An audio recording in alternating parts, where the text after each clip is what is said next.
Today is the 26th of July 2012 and this is the very first Q&A. So yeah, I'm recording this on my laptop webcam. The Q&As will just be on a webcam, they're not going to be a proper professional video or anything.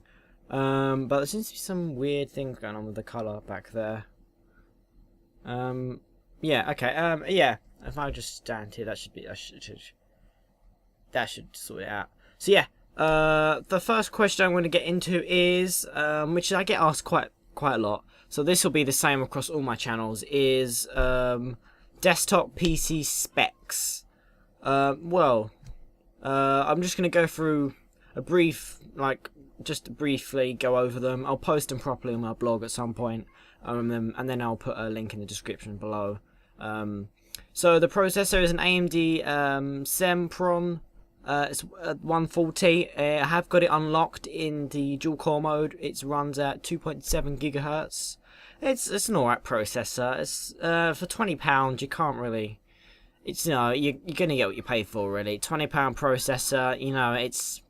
It's rated 4.6 on the Windows Index rate. So it's not brilliant, but it's certainly not bad. The RAM, I have RAM maxed out on my motherboard. I have 8 gigabytes of RAM. Run at DDR3 at 1.3 gigahertz or 1333 megahertz. That is by a company called G-Skill, and it's got built-in heatsink on the RAM as well, which is pretty awesome. From a primary hard drive, running a 500 gigabyte Western Digital Blue Edition hard drive. That has 7,200 RPM, so it's the fastest hard drive you can get. That's just used up for Windows and all my software and files.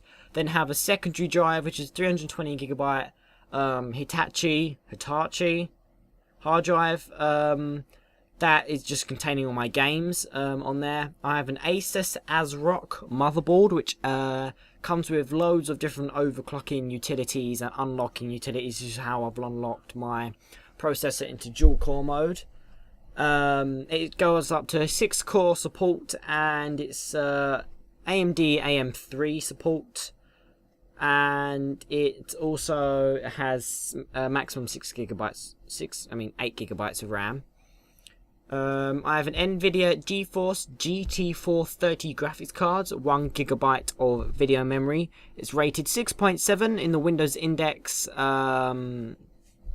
rating system. It plays games really well actually.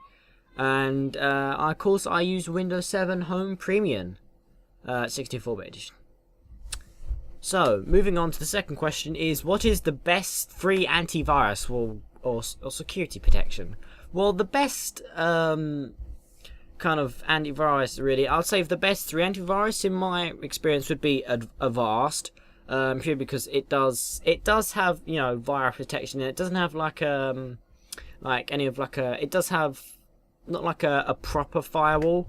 It does have real-time protection. But it doesn't it won't check like stuff like McAfee or Kaspersky will. It doesn't have a lot of that stuff. It literally just protects against viruses.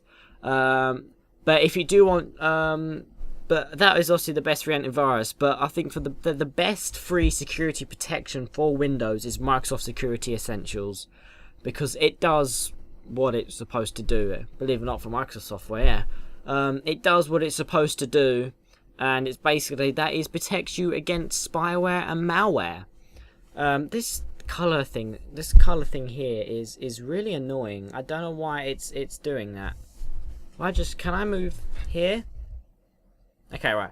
Yeah, that's kind of fixed it. So, moving on to the last question. I said there'll be 5 questions in the Q&A, but I couldn't really find 5 questions, so I've just done 3.